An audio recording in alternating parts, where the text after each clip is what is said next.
Herpa will never be known for speed, and this aircraft model is a great example of just that. But when it finally became available, I of course immediately headed over to the FMB shop to place my order in order for us to take a closer look at it.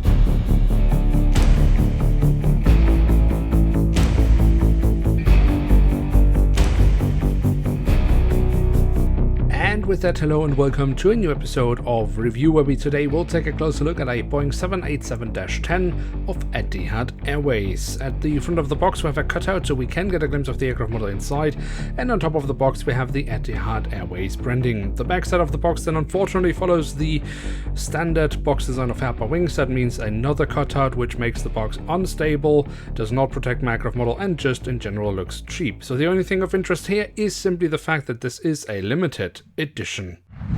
And here she is, the Boeing 787-10, the longest version of the Dreamliner of Etihad Airways in the Choose China livery.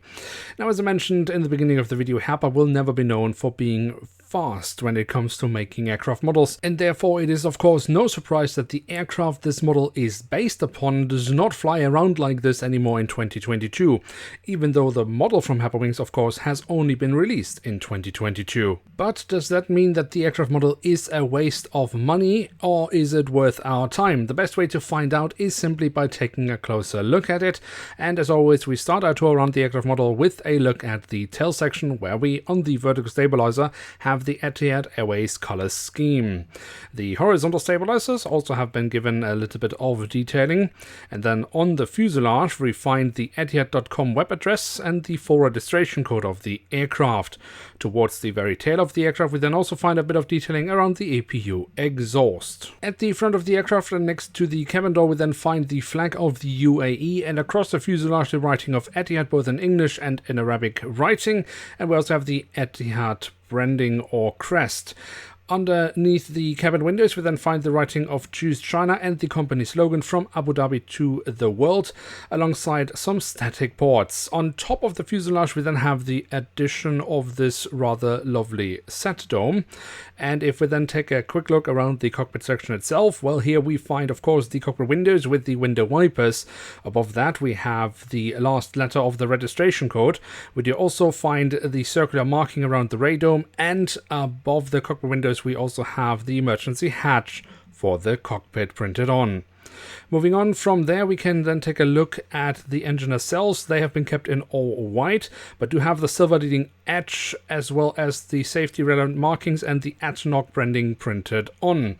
An overall look, I think, pretty decent. Especially the chevron nozzles have been pulled off very nicely, as well as the engine fan blades. Then we also have the wings, which we should definitely also take a closer look at, starting off with the top side, where we have the different flaps, slats and spoilers carved out very nicely, and we have the markings as to where to walk on the wings printed on. The underside of the wings offers us some more nice physical detailing, and also the full registration code of the aircraft once more.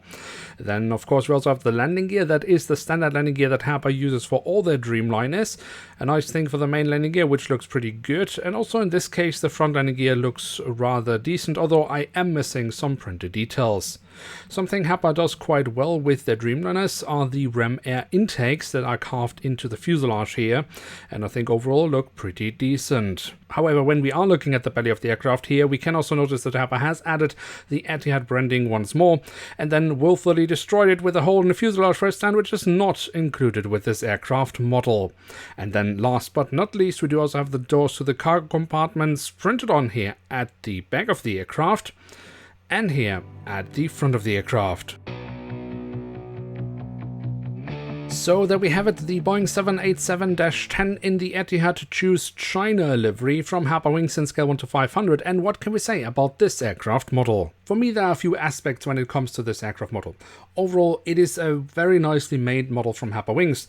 The physical detailing of the Dreamliner is good, and also the print quality is very nice. Herpa has done a good job in recreating this special livery. But there are of course also some annoying factors for those who are collecting these special Choose livery aircraft models, because firstly, we will just never be able to complete the collection because Herpa won't be making all Choose livery models. And of course, it is also kind of too late now. I mean, as I say, this aircraft model was released in 2022, but the livery was removed from the aircraft end of 2021. But for those who want to complete their collection of existing Choose livery aircraft models and can live with this discrepancy, or just overall think it is a nice looking livery, I can say that it is a pretty decent aircraft model and therefore still worth having in one's collection. It is just a shame that Herpa is always so slow in making models. But with that, we have reached the end of today's episode. If you have enjoyed this video, then don't forget to leave a like, and of course if you are new around here, why not hit subscribe? That would be absolutely awesome. With that, I'd like to say thank you very much for watching, hope to see you soon again. I'm checking out, and bye.